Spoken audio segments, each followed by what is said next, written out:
हिंदी में यूपीएससी की तैयारी से संबंधित प्रोग्राम्स को देखने के लिए सब्सक्राइब करें स्टडी IQIAS हिंदी।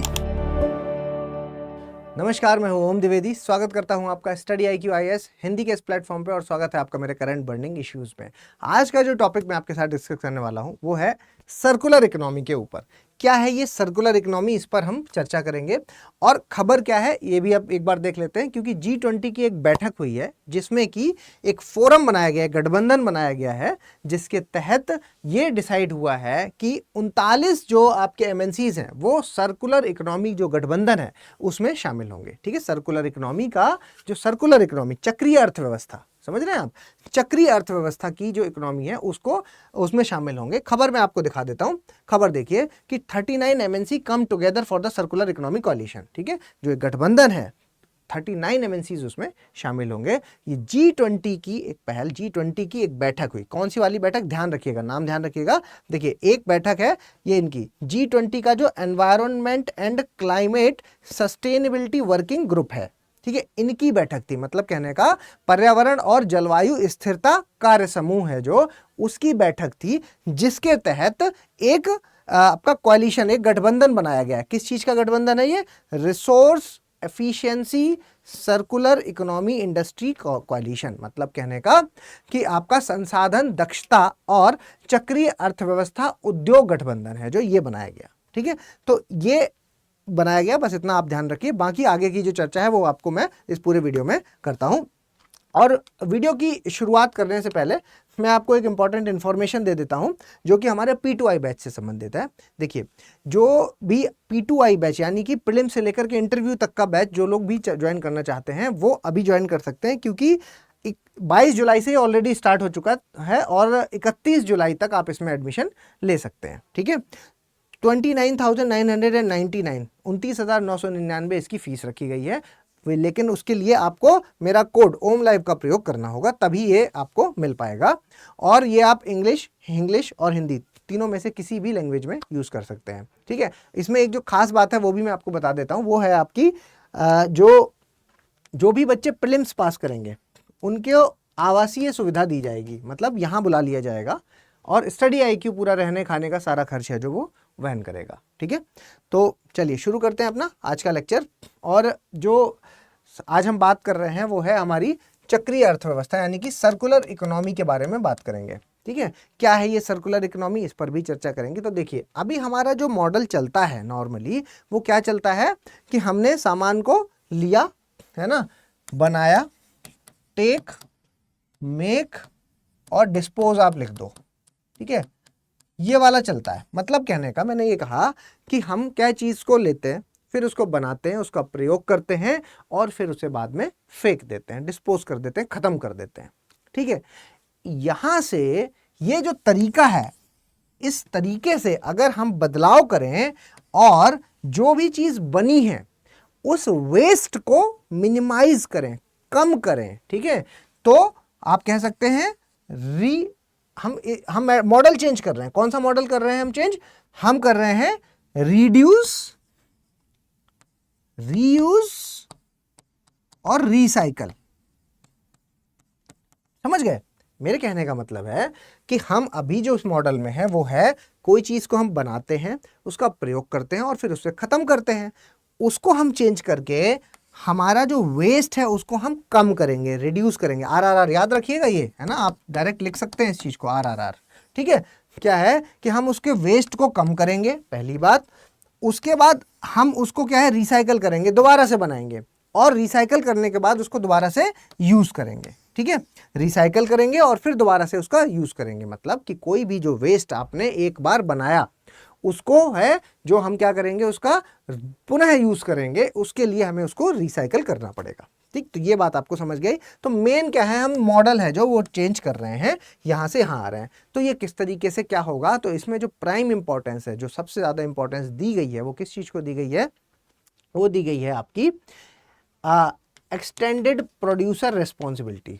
इसका मतलब समझते हैं, EPR का मतलब, यहां पर इसका मतलब है कि जो आदमी प्रोड्यूसर है, जिसने कोई चीज बनाई है, उसको ही हम ये रिस्पॉन्सिबिलिटी दे रहे हैं, जिसने कोई चीज बनाई है उसको ही हम ये रिस्पॉन्सिबिलिटी दे रहे हैं कि वो क्या करेगा कि वापस से कुछ भी करके रिसाइकल करके वापस से उस वेस्ट को मुख्य धारा में लेकर के आएगा। ठीक है, जो मुख्य धारा है उसमें वापस से लेकर के आएगा ताकि उसका पुनः प्रयोग किया जा सके, ताकि उसको दोबारा से यूज किया जा सके। तो ये किसकी रिस्पॉन्सिबिलिटी होगी? ये होगी आपके प्रोड्यूसर की रिस्पॉन्सिबिलिटी। तो मतलब वो आदमी जो शुरुआत में जुड़ा हुआ है ना, स्टार्टिंग की है जिसने, वो ही उसका एंड यूजर होगा, एंड यूजर की ही रिस्पॉन्सिबिलिटी होगी यहाँ पर। ठीक है, तो ये कहने का मतलब है ईपीआर है जो, वो इसके अंदर एक बहुत इंपॉर्टेंट प्रोडक्ट है जो वो लाया जा रहा है।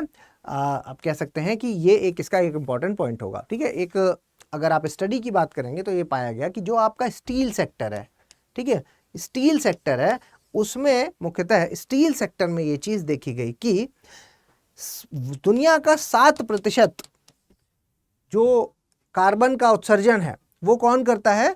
वो आपका स्टील सेक्टर से हो रहा है।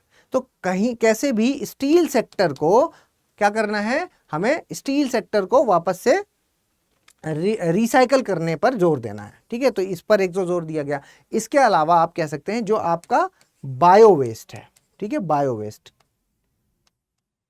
ठीक है, बायो वेस्ट, जो आपका बायो वेस्ट है, मेरे कहने का मतलब कि एग्रीकल्चर है आपका, जो खेती होती है, अब वहां पर क्या है, पराली को आप एग्जाम्पल की तरह आप ले सकते हैं। पराली है, उसको क्या जला दिया जाता है, तो ना उसको जलाने की बजाय आप उसको क्या है कि वापस से यूज कीजिए।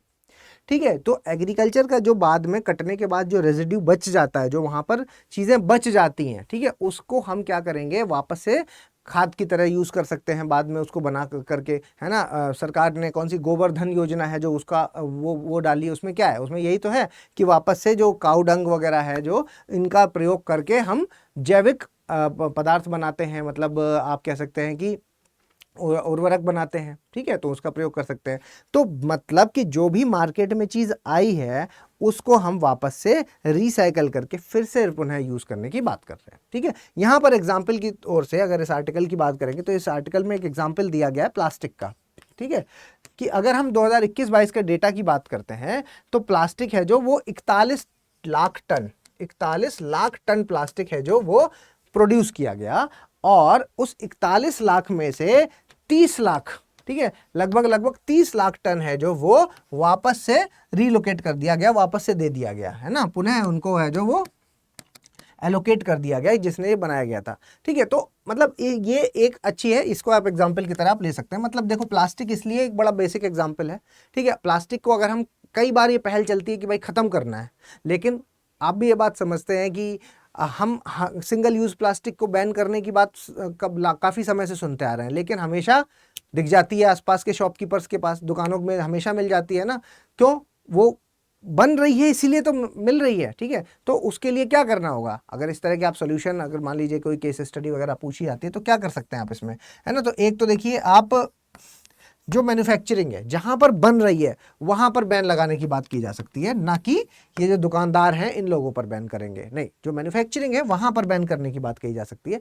दूसरी चीज यहां पर एक और है कि आप क्या कर सकते हैं कि जो अभी चल रहा है, जैसे मॉल्स वगैरह में होता है ना, कि आप गए वहां पर लेके, और फिर लास्ट में वो पूछता है कि कैरी बैग लेंगे सर? तो आप क्या बोलते हैं? आप बोलते हैं कि हाँ मतलब दे दीजिए। वो बोलता है ठीक है 30 रुपये दीजिए। कहता है 30 रुपये का कैरी बैग क्या करेंगे? तो कहे भाई हमारा जूट का बना हुआ है। तो इससे क्या हुआ, आपके दिमाग में क्या आएगा कि अगली बार इसके यहाँ आना है तो बैग लेके आना है। ठीक है, तो इस तरह की, मतलब आपकी खुद की रिस्पॉन्सिबिलिटी भी होगी।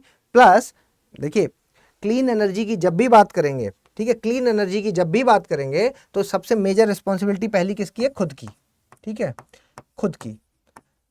अगर हम स्वच्छ ऊर्जा की बात कर रहे हैं तो हमारी ही रिस्पॉन्सिबिलिटी होती है कि हम वेस्ट को, जो हमारा कचरा है, उसको सही तरीके से हम, देखिए जो कचरा है उसका, कचरा के प्रबंधन में सबसे बड़ी समस्या है। कचरा के प्रबंधन में क्यों है समस्या? वो इसलिए है समस्या क्योंकि जब हम घर से कचरा निकाल रहे हैं, ठीक है, जब हम घर से कचरा दे रहे हैं तो उसी वक्त अगर उसकी छटनी कर दी जाए तो ही सबसे अच्छी छटनी हो सकती है। मतलब हमारा गीला कचरा, सूखा कचरा दो अलग अलग में रखना है, लेकिन भारत में कितने लोग हैं जो ऐसा करते हैं?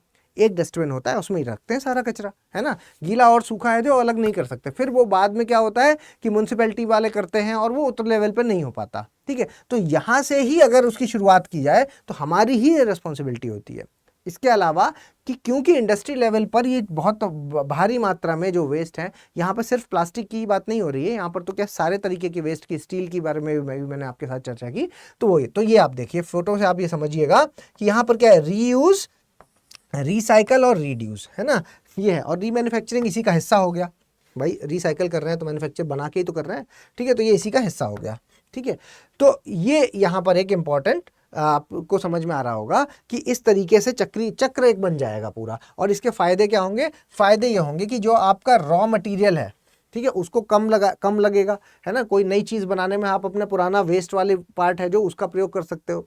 इसके अलावा नए नए इनोवेशन भी हो सकते हैं।